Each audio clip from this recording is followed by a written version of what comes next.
everybody, welcome to Burratech. In this episode, I'm going to be talking about what it would take for coding to not be an in-demand job. Alright, welcome back. Before I start this video, I want to make sure that you like and subscribe. The more likes and subscribes we get, the more content we can make. The number one reason why you subscribe to this amazing YouTube channel is to get the money-making trends before they go mainstream. So we all know why coding is an in-demand job, but I'm going to explore the reasons on what it would take for coding to not be an in-demand job. Now, some jobs have more demand and less demand over time, and oftentimes when there's less demand for a job, it means that either A, the job is being automated, or the job itself is not useful. Remember that there are two major factors when it comes to any kind of job: supply and demand. If there's a lot of demand for a job and there's very little supply, well, then you can basically charge more. It's good to be the person supplying that. If there is a lot of supply and not enough demand, then obviously the pay for that kind of job is going to go down. So I'll give you a really good example. Music has a lot of supply. Everyone wants to be a musician, but the demand for it, well, there is demand for it, but the supply overwhelms the demand, and therefore it doesn't pay as much. Whereas coding, there is a lot more demand than there is supply on people who can code. And this is the one thing about coding, is that it does take a certain level of cognition to actually code, and that's why there is a supply difference. So let's take a look at a fictitious example of a world where coding is not in demand. Well, in this world, what would happen is that technology would be on the decline. People would be using less and less technology. So instead of upgrading their phone, they might spend their money on upgrading their house or their garden or something that has nothing to do with electricity. So a lot of more people are going onto the internet today. In this world, what would happen is that people would be getting off the internet. They'd be disconnecting. They would be going to today's equivalent of off-grid. And there would be more and more people that are just disconnecting from technology. And therefore, there would be less demand for technology. And this is probably the one reason why coding would not be in demand in this fictitious universe. So if people are getting off the internet and using less and less technology, in this alternate universe, what would happen is that people would start doing their banking and using more and more real forms of value, so such as gold, silver, and even cash. They would be going to the bank, standing in line, talking to a real person to get their money out, and they wouldn't be using any kind of ATM or anything like that. In fact, ATM use would be going down just because people would rather have a physical and something a little bit hard to exchange their mediums with. International trade would also go down in this alternate universe, and the reason is that, you know, in order to facilitate a trade from, let's say, North America to Asia, you would have to have a pretty good transaction system. And this transaction system would have to be almost frictionless. In the past, you'd have to either ship gold across the sea or cash in this case. But in this alternate universe, that would not be happening. People would be buying local. Now, in this alternate universe, coders would not be in demand because, again, everyone is basically going backwards in time.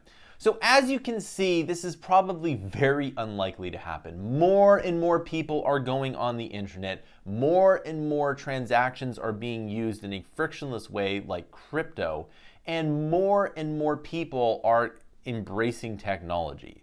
So the short answer is, will coding ever be in demand less? Well, the major reason that coding would not be as fruitful is the supply would increase, meaning that more and more people could do the job. Now, if I want to hire somebody, and it doesn't matter for what technology or code language or whatever, and there's lots and lots of supply, well, I get to choose the best person for the, well, basically the lowest price. So the only reason why coding might be not a good pick for a career in the future is if the supply goes up. Now, of course, I run an e-learning company that teaches people how to code, and very effectively, because we've sold over 1 million courses and made millions of dollars with this. But the thing is that eventually there would be a supply cap. And the reason why there would be a supply cap is that it does take a certain level of cognition to code. So just like there are some people that can do math to a certain level and other people that cannot, there's a certain barrier to making a code professionally. The other way you can think of this is that not everyone can be a professional athlete just because they don't have the right body type or the actual athleticism. In the same vein, not everyone can be a professional coder just because they don't have the certain level of cognition. Now, that doesn't mean you shouldn't try to code, because if you can code and you're good at it, it is a very good career prospect. Because again, in that alternate universe example that I just gave you, you basically would have to go back in time, and the world is not going to do that. The world is just simply not going to go back in time, and people are not going to get off the internet. In fact, if anything, everyone's going to be connected to VR in the future. So going back to the cognition and the supply portion of learning to code, every single year that goes by, people get a little bit smarter. Now, you can know this because, well, first of all, we as a species know more, but also the tools that make people learn faster also improve. And again, there's a biological limit to this. Just like in the 100 meters race or sprint, there is a somewhat biological limit to how fast people can go. And likewise, there's a limit to how fast people can learn. You know, there's a Star Trek episode where a 8-year-old learns calculus. Now, of course, maybe we can get there in the future, but I don't think that without any kind of major enhancements, that's going to be a real thing. 8-year-olds are just not going to learn calculus right off the bat. They're going to have to learn other things. And this becomes incredibly apparent when you have kids. When you have kids, you realize that there is a developmental pattern. You really can't rush that. So there is a limit to how much people can learn. However, one of the things about this particular area is that if you reorganize learning in a different way, then you can help people learn faster. But that is incredibly challenging to do, and I know because I run an e-learning company. So every year that goes by, people get smarter and smarter, and what that means is that technical tasks become easier and easier to do, and that does increase the supply. Now, will this supply-demand imbalance just be completely thrown off the bridge? Well, I don't think so, because the demand for coding is going to be high. Now, the thing is, though, is that there might be a more nuanced look to this. There might be certain demand in other areas. And let me take an example from the past. So about 10 to 12 years ago, it was all about iPhone apps. Everything was about building an app, making the app infrastructure good. And I remember that time because I was a PC guy, and everyone said, basically, if you want to be a programmer, you got to learn to make an app. So I bought a Mac and made a ton of iPhone games and apps, and that really skyrocketed my career. Today, that's not really as big a thing. But if you want to be an iOS coder, that's really good. And the reason why that's good is because iOS coders is actually a very good career path because big businesses hire iOS coders. But the app market for individuals isn't what it once was. So the variables of the demand side change all the time. Before, it used to be you could make money releasing an app. Now you can make money being an app developer for a company, and it's actually really good. Now, one of the constant things is that web development is always seen to be in demand. And this has been true for the last maybe 20, 30 years. If you're a web developer, you will always have jobs available to you if you're good at what you do. And again, the supply-demand imbalance, if anything, affects that the most because web development is probably the first thing that people do, and it's probably the easiest to get into. So what you have to do is you have to raise your skills above the rest, and you have to be, 1, really good at what you do, 2, cost-effective to employers, and 3, you have to be really good to work with. Because when the supply is high, even if demand is high and supply is high, then what you have to do with that is that you have to be very good to work with. And coders often get this wrong because it's frustrating to code. I can't tell you how hard it is and how frustrated I've become at the end of the day from coding. And it's very frustrating, and you have to take yourself out of that frustration and be very good to work with. If you do want to be involved in coding, you have to be good to work with. I cannot stress that enough. So will the demand for coders go down over the years? The answer is absolutely not. The demand is going to get more and more intense, and that's why coding is a very good career prospect if you want to sit in front of a computer.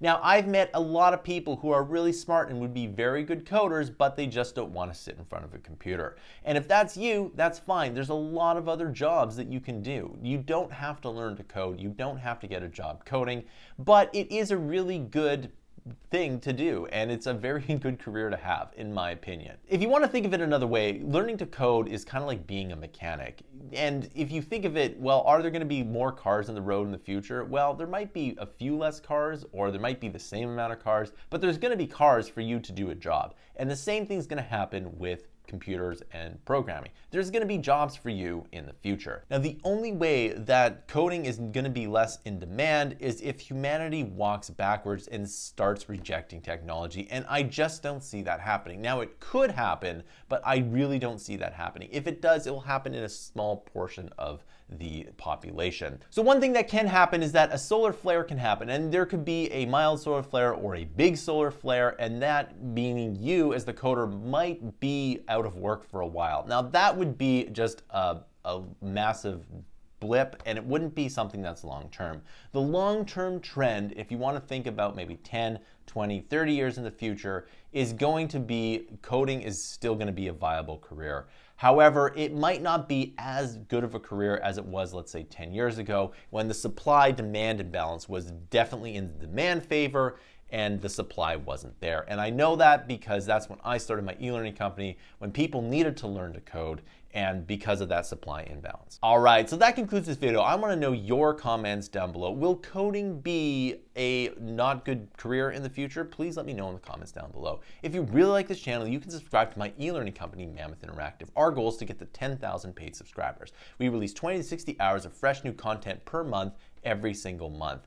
And if we got 10,000 subscribers, we could probably release a few hundred hours of tutorial content every single month. It would be amazing if we could get there. We have monthly and yearly options, and if you're already a subscriber, thank you so much. You really help this channel work and my company, Mammoth Interactive. Thanks for watching, and I'll see you in another video.